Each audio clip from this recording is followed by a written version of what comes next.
How's it going, guys? Welcome back to the channel. Now, I don't know how the Lions managed to do it, but they really managed to pull a rabbit out their hat. They must have had some form of voodoo witch doctor, creating some kind of magic for them because they managed to come through with a win over the Wallabies and win the series. So I want to break this game down because there is a lot to go through. Please like, subscribe, and as always, let me know what your thoughts are in the comment section below and let's get into it. So this is a bit of a late one for me. Had a big day with the family. Did not miss the game.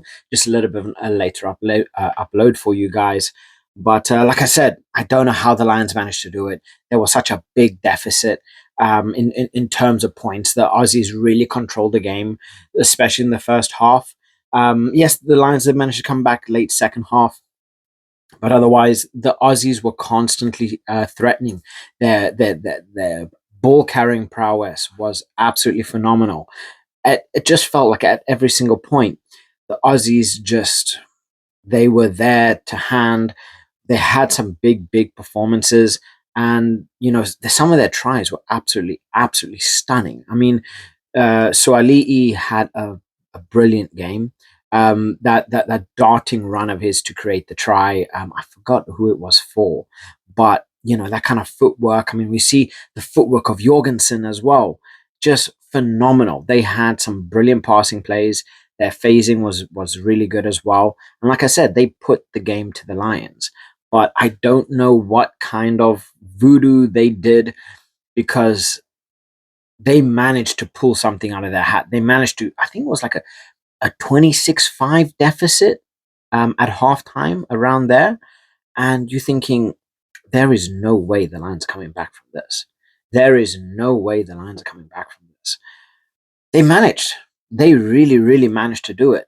A little bit of quick feet from Tom Curry, getting I think his second try of the tour, and it was beautiful. Working himself out on the outside, steps inside, opens just that little bit of gap for him.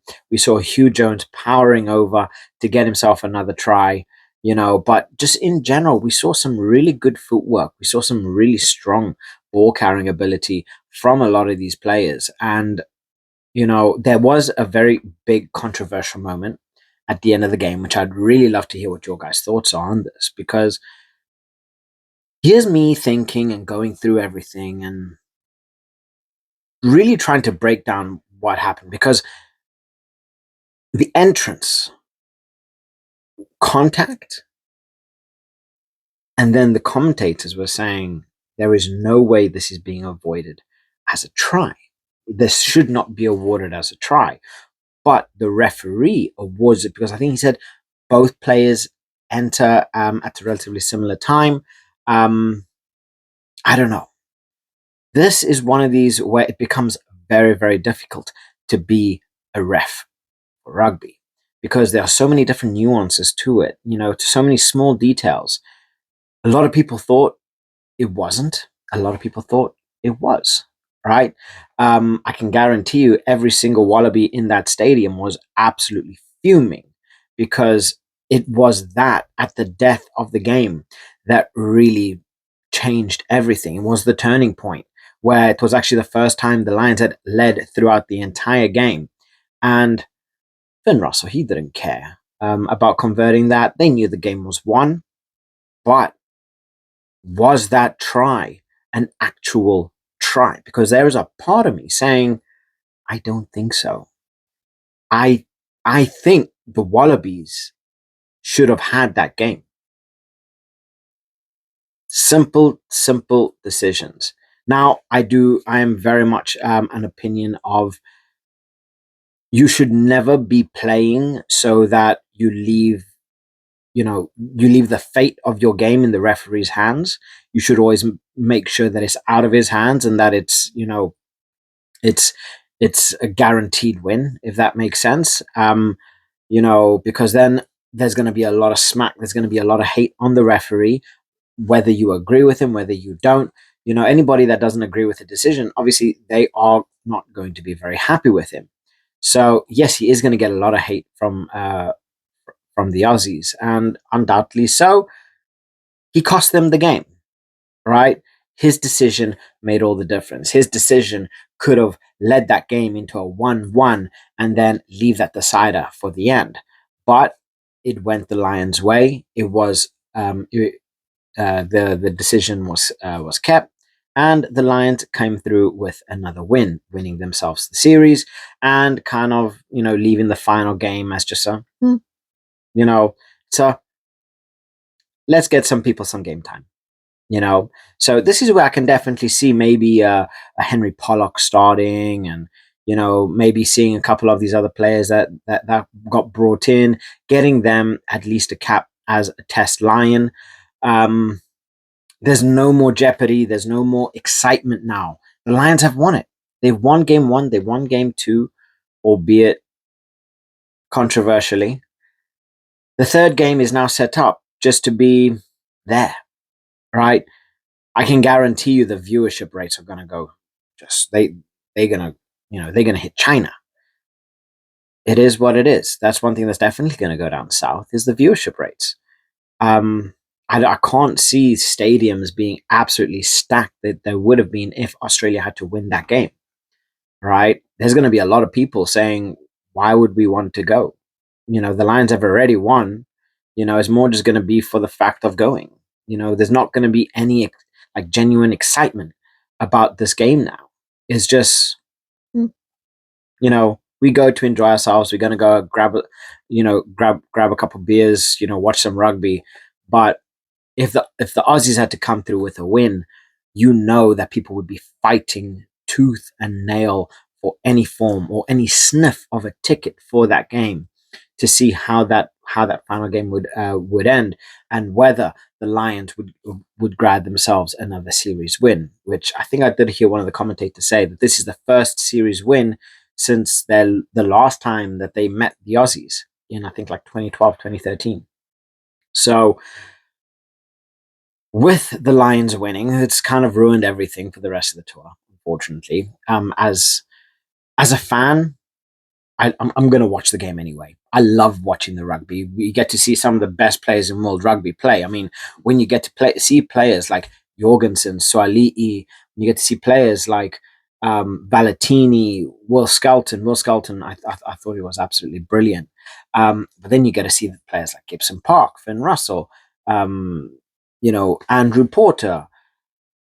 The list goes on. Jack Morgan, Tom Curry. It's just like, you wouldn't want to not be there to see this kind of elite level rugby.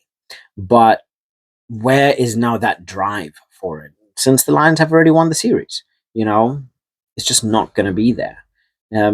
That's just my opinion. There's, like I say, there's no more excitement. The Lions have won it. They've won it. Okay. The last game is just not null and void. It's mute.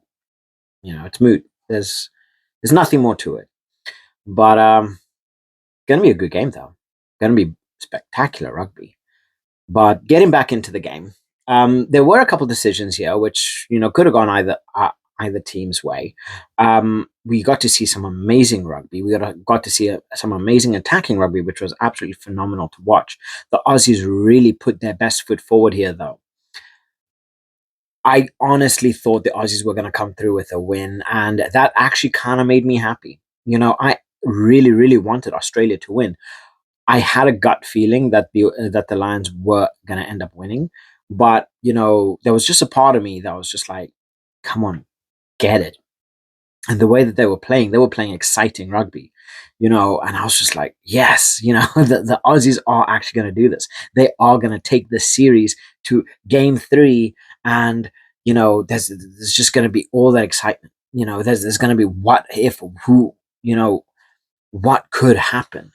And it was just, I felt happy and sad as the Lions got closer and closer, because it became a bigger reality that the Lions might actually come through with a win. And then by the time that final try was scored, I was on my feet, fingers in my mouth, like grinding it like it's a bloody corn. I don't know what was going to happen. I was going back and forth, like I was rewinding that be like it was nothing. You're trying to get angles and trying to see what's happening, trying to listen to the ref, trying to listen to the commentators, because there was such conflict in terms of the commentating, in terms of the ref, in terms of, like everyone that I heard, there were literal people arguing over whether this was an actual try or not. And like I say, I felt it wasn't. There was a part of me saying that it wasn't, but I don't know. This is a fantastic game of rugby.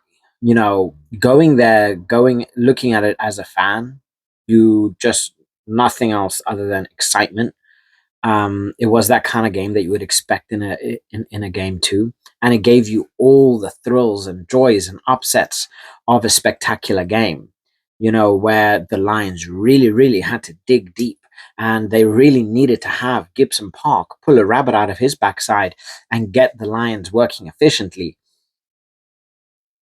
It just had everything, right? And I truly felt sorry for the Aussies, because I could have seen them winning, but the Lions' offense is some of the best offense that I've seen in the Lions in recent memory. That attacking prowess is scary. They aren't necessarily the best defensively, but offensively, they are scary. Andy Farrell has them working like crazy beasts.